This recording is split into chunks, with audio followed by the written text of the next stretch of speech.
The escape pod was dying. Its lights flickered like a candle in the wind. The air inside was growing thin and cold. Marcus Chan pressed his hand against the small window and looked out at the endless darkness of space.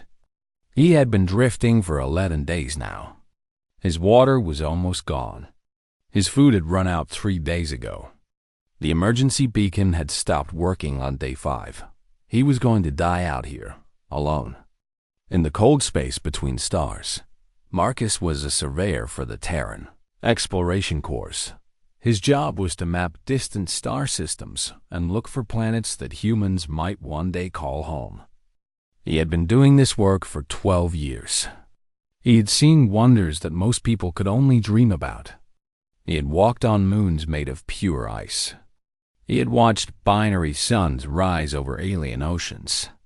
He had mapped nebulas that burned with colors no human eye had ever seen before. But none of that mattered now. His ship, the Wanderer, had been caught in a hyperlane collapse. The event had torn his vessel apart in seconds. Marcus had barely made it to the escape pod before the main hull exploded. He had watched pieces of his ship scatter across the void like leaves in a storm dot. Now he floated in the wreckage, waiting for death. On the 12th day, when Marcus had stopped hoping, something appeared on his pod's damaged scanner. A ship. It was not human. The design was unlike anything in the Terran database. It was elegant and curved, like something grown rather than built. It moved through space with a grace that human ships could never match. Marcus tried to activate his communication system, but it was broken. All he could do was watch as the alien vessel came closer and closer. He did not know if these beings would help him or kill him. He did not know if they even understood what he was. But at that moment, any fate seemed better than slowly dying alone in the dark. The alien ship wrapped his pod in a soft blue light. Marcus felt himself being pulled gently toward the larger vessel. Then everything went black. He woke up in a room filled with singing. That was the only way Marcus could describe it. The walls themselves seemed to hum with a beautiful melody. The light was soft and warm, like sunlight through clouds. He was lying on something that felt like living grass, but it was silver in color and incredibly soft. A face appeared above him. It was not human. The being was tall and thin, with skin that seemed to glow from within like a pearl. Its eyes were large and completely silver, without any visible pupils. It had no hair, but delicate crystalline structures grew from its head like a crown.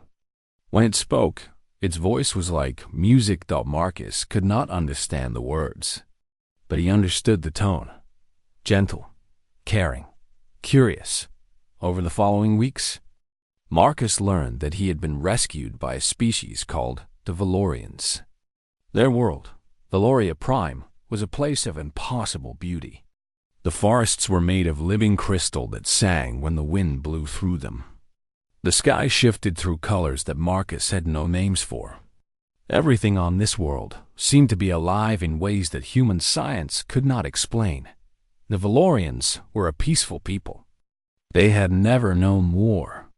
Their entire civilization was built around art, music, and the careful cultivation of their living world. They had no weapons, no armies, no concept of conquest. When they found Marcus dying in space, they had not seen a potential threat or a political problem. They had simply seen someone who needed help. Elder Thesar was the one who had ordered his rescue. She was old by Valorian standards, her crystalline crown grown tall and complex over centuries of life. She visited Marcus every day as he recovered. At first, they could not speak to each other, but the Valorians had technology that could bridge the gap between languages, and slowly, word by word, they learned to communicate. Marcus told Sithara about Earth. He described the blue oceans and green forests, the towering mountains and vast deserts. He told her about human history, about their wars and their triumphs, about their endless drive to explore and discover. He did not hide the darker parts of human nature. He told her about the violence, the cruelty, the times when humans had hurt each other terribly. Cythera listened to everything without judgment. When he finished, she simply said that every species had shadows in its past. What mattered was what they chose to become. The Valorians treated Marcus like an honored guest. The children were especially fascinated by him. They had never seen an alien before, and they followed him everywhere, asking endless questions through their translation devices. Marcus taught them human games. He showed them how to play catch and hide and seek. He told them stories about Earth and watched their silver eyes grow wide with wonder.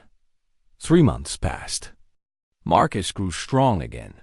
The Valorians had healed his body with their biosingers, beings who could somehow convince living tissue to repair itself through sound and vibration. It was technology that human doctors would have called impossible. But Marcus had seen it work on his own broken bones and torn muscles. When the Terran rescue ship finally arrived, responding to an emergency beacon the Valorians had built for him, Marcus found that he did not want to leave. Valoria Prime had become a second home to him. The gentle people who had saved his life had become dear friends. On his last day, Elder Cythera walked with him through the crystal forest. The singing of the trees surrounded them like a symphony. She stopped beneath the largest tree Marcus had ever seen, its branches reaching toward the sky like frozen lightning. She pressed her forehead against his. The Valorians had explained that this was their most sacred gesture, a bonding of spirits that transcended words. Marcus felt tears running down his face. He did not try to stop them. Before he left, he gave Cythera a small device.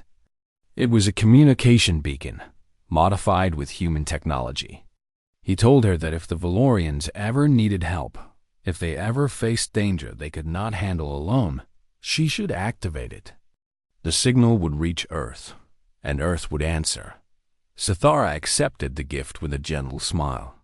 She told Marcus that her people had lived in peace for thousands of years. They had no enemies. They had nothing that anyone would want to take. But she would keep his gift safe, she promised, just in case. Marcus boarded the human ship and watched through the window as Valoria Prime grew smaller and smaller behind him. He carried with him memories of kindness that he would never forget. He carried with him a debt that he swore he would repay. No matter what dot, he did not know that the time to repay that debt would come sooner than anyone expected. The Raxian hegemony had been watching from the shadows for a very long time. Their empire stretched across 800 star systems. They had conquered dozens of species, stripped hundreds of worlds of their resources, and pressed millions of beings into slavery. The Raxians were massive creatures, standing 3 meters tall, their bodies covered in natural armor, harder than steel. They had been born for war. Their entire civilization was built on a simple belief: the strong take what they want, and the weak exist only to serve. For centuries, Valoria Prime had escaped their notice. The planet was hidden in an unremarkable corner of space, far from major trade routes and strategic positions. The Valorians had no army, no fleet, no weapons worth stealing. They were beneath the attention of the hegemony. But times change. Empires grow hungry. And sometimes, the things that seem worthless turn out to be treasures beyond measure. A Raxian scout ship passed through the Valorian system by accident, its navigation computer damaged by a meteor strike. While making repairs, the ship's sensors detected something strange. The crystalline forests of Valoria Prime were not just beautiful. They contained rare harmonic minerals that the Raxians had been searching for across the galaxy. These minerals could be refined into weapons of terrible power. A single forest on Valoria Prime was worth more than 100 conquered worlds. The scout reported its findings to the hegemony. Within days, Warlord Kethrix himself reviewed the data. He was one of the hegemony's greatest conquerors, a massive creature, even by Raxian standards, his armored body scarred from 100 battles. He had personally led the destruction of 19 civilizations. He had never known defeat. When he looked at the data from Valoria Prime, he smiled. A rare expression for a Raxian. The smile of a predator who had spotted easy prey. The ultimatum arrived on Valoria Prime like a thunderbolt from a clear sky. Elder Sithara was in the Grand Harmonic Hall when the message came. She was leading a ceremony of song, her voice joining with hundreds of others to create music that made the very walls vibrate with beauty. The ceremony stopped when the communication screens activated across the entire planet, displaying a face that the Valorians had never seen before. Warlord Kethrix stared down at them from the screens. His voice was like grinding stone, translated into the Valorian language by cold, mechanical systems. He told them that their world now belonged to the Raxian hegemony. They had 30 rotations to prepare for annexation. Their population would be relocated to work camps on distant worlds. Their planet would be harvested for its resources. Any resistance would result in the complete extinction of their species. The message ended. The screens went dark. For a long moment, no one in the Grand Harmonic Hall moved or spoke. The Valorians had lived in peace for thousands of years. They had no concept of war, no understanding of conquest. They did not even have words in their language for many of the things Kethrix had described. Then the fear came. Valorians began to cry out in terror. Some collapsed to the ground, overwhelmed by emotions they had never felt before. Children screamed for their parents. The beautiful singing that had filled the hall moments before was replaced by the sounds of panic and despair. Elder Sithara stood in the center of the chaos, her heart breaking. She called for calm, but her voice could barely be heard above the noise. She ordered the hall cleared and summoned the other elders for an emergency council. For 3 days, they debated and discussed and searched desperately for a solution. There was none to be found. The Valorians had no military. They had no weapons. Their ships were designed for peaceful exploration and scientific study, not combat. Even if they tried to fight, it would be like children throwing stones at a mountain. The Raxian war fleet could destroy their entire world in hours. Some elders suggested fleeing. But where would they go? The Valorians had no colonies, no distant settlements, nowhere to run. Their entire civilization existed on this one world. To leave would mean the end of everything they were. Others suggested surrendering peacefully. Perhaps they hoped the Raxians would show mercy. Perhaps the work camps would not be as terrible as they feared.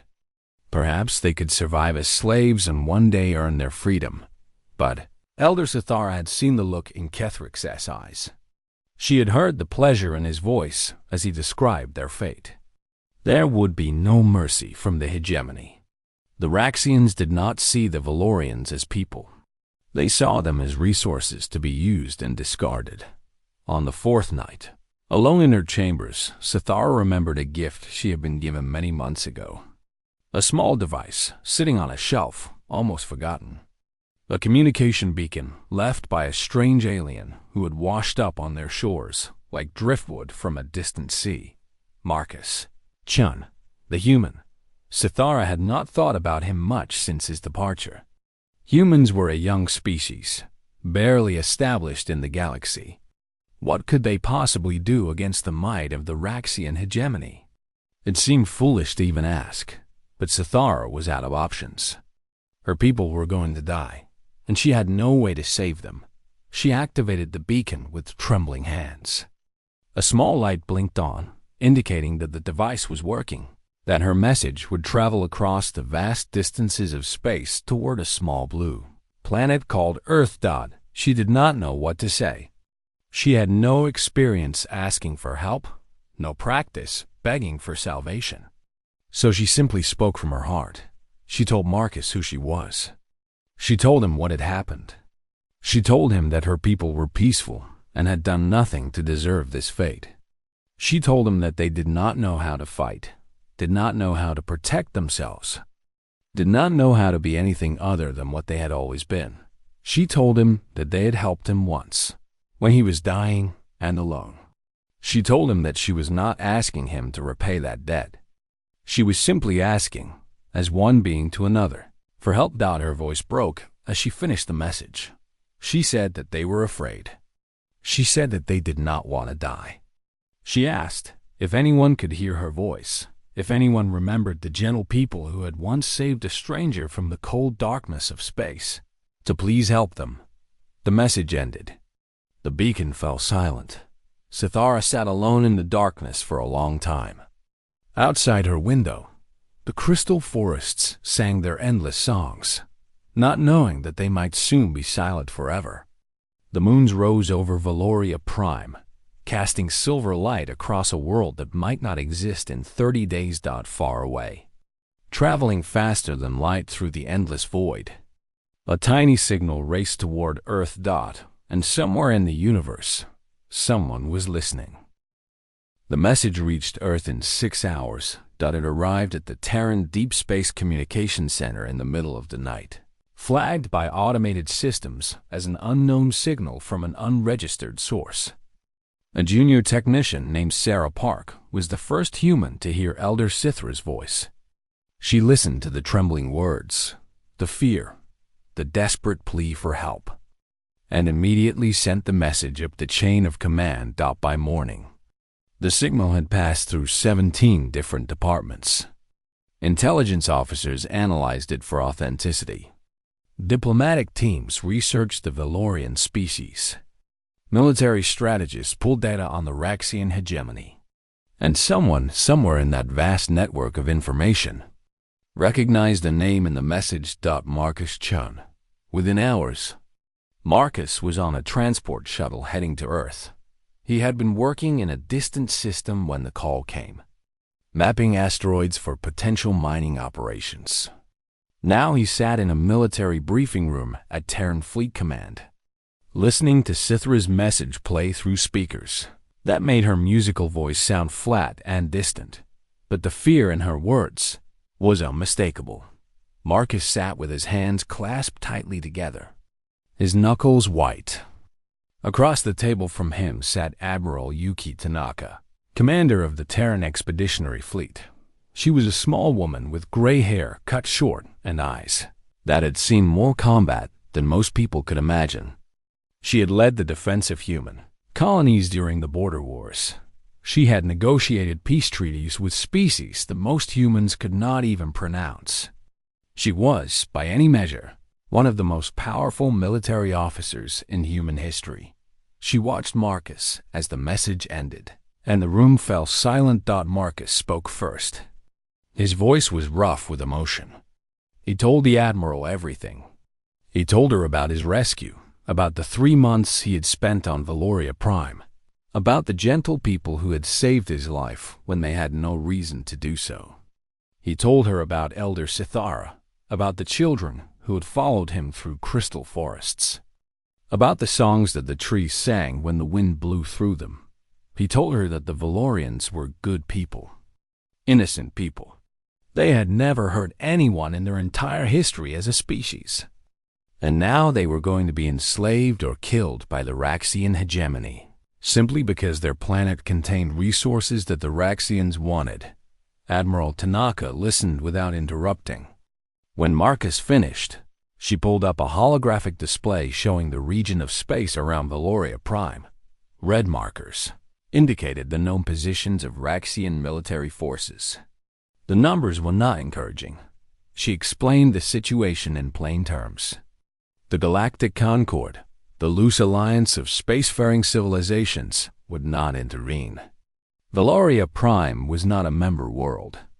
The Valorians had never signed any treaties or joined any alliances. Under current galactic law, the Raxians were technically within their rights to claim the planet. If Earth acted, they would act alone. They would be challenging a power that controlled 800 systems, that commanded thousands of warships, that had never lost a major military engagement. They would be risking war on a scale that humanity had never experienced. Marcus looked at the Admiral. He asked her what Earth was going to do. Admiral Tanaka was quiet for a long moment. Then she told Marcus that she had already made her recommendation to the Terran Council. The vote had been taken while he was traveling to Earth. It had been unanimous.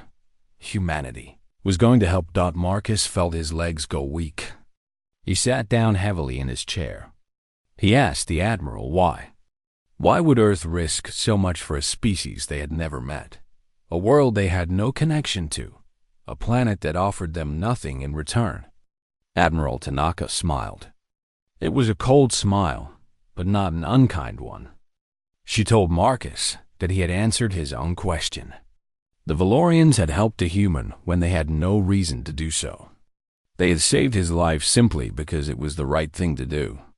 They had asked for nothing in return. That, she said, was exactly the kind of debt that humanity took seriously. She explained that Earth was invoking Article 7 of the Terran Defense Charter. It was a law that allowed Earth to extend protection to any world that requested it, regardless of formal treaties or alliances. From this moment forward, Valoria Prime would be considered a protected territory of Earth. Any attack on the Valorians would be legally equivalent to an attack on humanity itself. The Third Fleet was already being mobilized. 47 warships, including the Dreadnought-class flagship Defiance, were preparing to depart for Valoria Prime. They would arrive before the Raxian deadline expired. They would place themselves between the Valorians and the hegemony, and if the Raxians chose to fight, they would learn what happened to those who threatened people under Earth's protection. Marcus asked if he could go with them. Admiral Tanaka nodded. She said she had already arranged for him to be on the Defiance. The Valorians would need a familiar face when the human fleet arrived. They would need someone to tell them that help had come, that they were not alone, that the strangers from a distant world had not forgotten the kindness they had shown. As Marcus left the briefing room, Admiral Tanaka called after him. She told him that the Raxians had never encountered humans in combat before. They thought they knew what they were dealing with. They thought that a young species, barely 3 centuries into spaceflight, would be easy to intimidate. They were wrong. Admiral Tanaka's eyes were cold as iron as she spoke. She said that the Raxians understood violence. They respected strength. They believed that the universe belonged to those willing to take it by force. They were about to learn that humans understood these things too. They were about to learn that humanity had clawed its way to the stars through blood and fire and sheer stubborn refusal to die. They were about to learn that the same species that had nearly destroyed itself through war had also learned how to fight with a fury that they, Galaxy, had never seen. But most importantly, she said, they were about to learn something that the Valorians already knew. Humans remember kindness, and they repay it. The Third Fleet departed Earth orbit the next morning. 47 ships burning toward the distant stars, carrying a message that the entire galaxy would soon hear. The engines left trails of fire across the void as they accelerated toward hyperspace. On the bridge of the Defiance, Admiral Tanaka watched the stars stretch into lines of light around them. Marcus stood beside her, his heart pounding with fear and hope, and something that felt almost like pride. They were going to save the people who had saved him, or they were going to die trying. Warlord Kethrix stood on the bridge of his flagship, the Crushing Tide, and looked out at the stars ahead. His fleet stretched behind him like a river of death. 200 capital ships, each one carrying enough weapons to burn a continent. Thousands of smaller vessels swarmed around them like insects around corpses. It was the largest force the hegemony had assembled in decades. All of it to crush one tiny world. Kethrix did not need such overwhelming force. He knew this. A single squadron could have conquered the Valorians. But he wanted to send a message. Other species in the sector had been growing bold lately, whispering about resistance, dreaming of freedom. The complete and total destruction of Valoria Prime would remind them of their place in the universe. The weak served. The strong ruled. This was the only truth that mattered. His fleet dropped out of hyperspace at the edge of the Valorian system. Sensors immediately began scanning for targets. Kethrix expected to see nothing but the peaceful planet ahead, defenseless and waiting. Instead, he saw ships. Human ships. They hung in formation around Valoria Prime like a shield of steel. 47 vessels, their hulls dark and angular, covered in weapons that Kethrix did not recognize. At their center floated something massive, a ship so large that it dwarfed everything around it. The Dreadnought-class vessel looked like a fortress that had learned to fly, its surface bristling with cannons and missile tubes and devices that the Raxian computers could not identify. Kethrix stared at the display in confusion. Humans? Here? The young species from the distant arm of the galaxy. The newcomers who had barely discovered faster-than-light travel 3 centuries ago? What were they doing in Valorian space? His communication officer reported an incoming transmission. Kethrix ordered it displayed. A human face appeared on the screen. A female, by their strange standards, with short gray hair and eyes like chips of ice. She wore a uniform covered in medals and symbols of rank. When she spoke, her voice was calm and controlled. She identified herself as Admiral Yuki Tanaka of the Terran Expeditionary Fleet. She informed Kethrix that he was in weapons range of a planet under Earth's protection. She ordered him to withdraw immediately or face destruction. She told him that this was not a negotiation. She gave him 60 seconds to comply. Kethrix laughed. The sound rumbled through his bridge like an earthquake. His officers joined him, their grinding voices filling the air with cruel amusement. The humans were threatening the hegemony? With 47 ships against 200? With a species that had barely crawled out of its birth system against an empire that spanned 800 worlds. Kethrix cut the transmission without responding. He ordered his fleet into attack formation. They would destroy the humans first, then take their time with the Valorians. Perhaps he would keep some of the human officers alive. They might be useful as slaves, or at least as entertainment. The Raxian fleet surged forward. What happened next would be remembered across the galaxy for generations. The human ships did not retreat. They did not scatter or try to run. Instead, they moved with a precision that made Kethrix's blood run cold.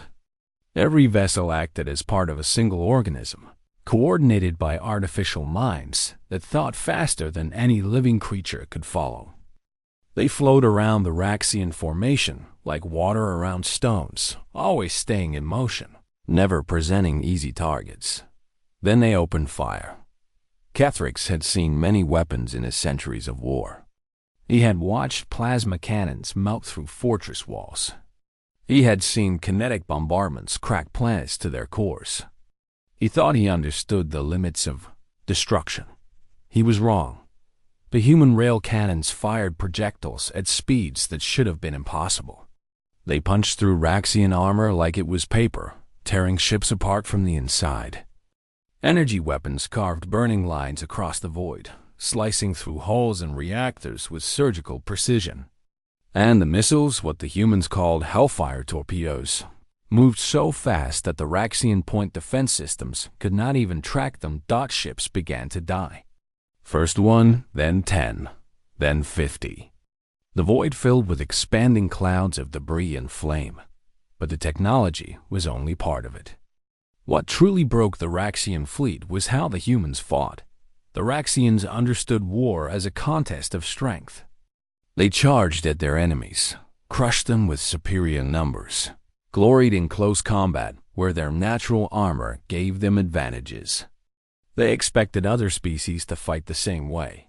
The humans did not. The human fleet targeted engines first, leaving Raxian ships drifting and helpless.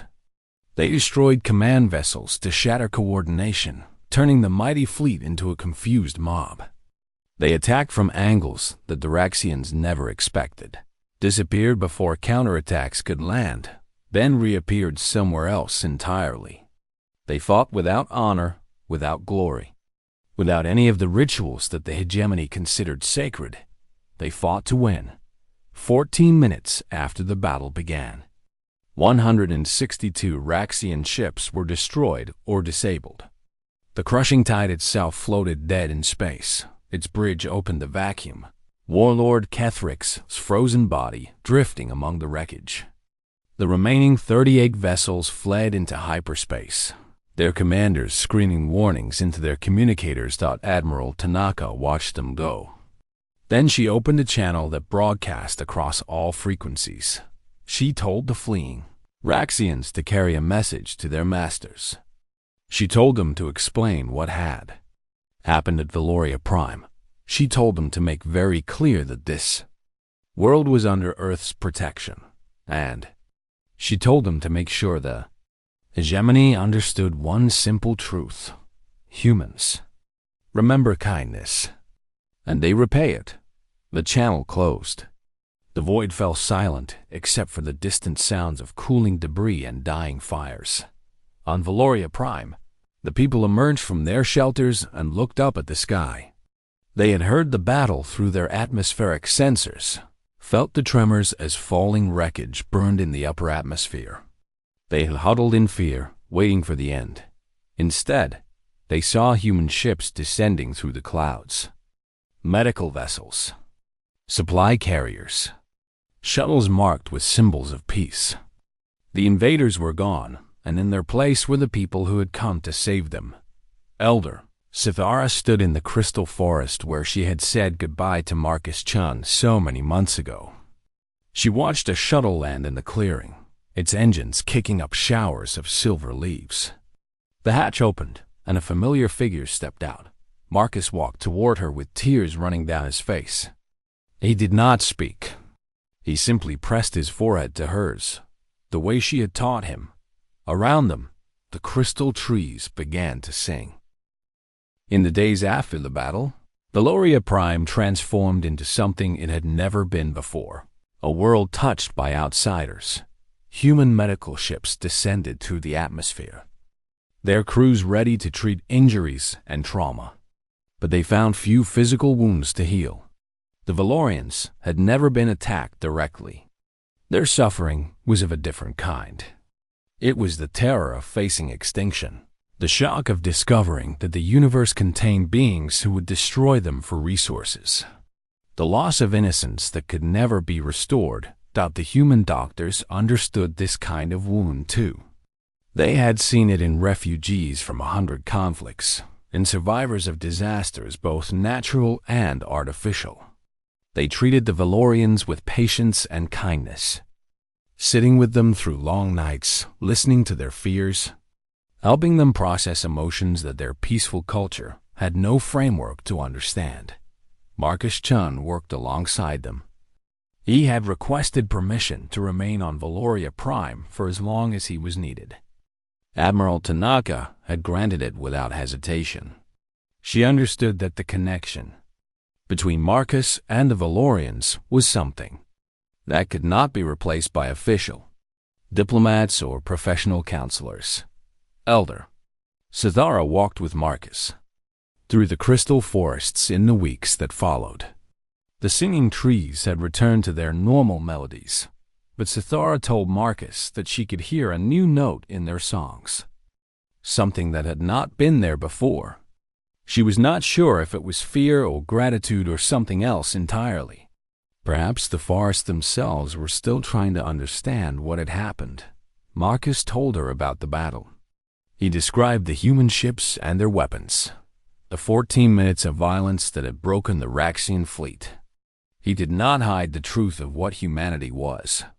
He explained that humans were capable of terrible things. They had fought wars among themselves for thousands of years. They had nearly destroyed their own world once. Violence was woven into their history like threads in a tapestry. Sithara listened without judgment, just as she had when Marcus first told her about Earth. When he finished, she asked him a question that he had been asking himself for weeks. She wanted to know why humans had come to help. She understood that Marcus felt gratitude for his rescue. She understood that individual kindness could create bonds between people.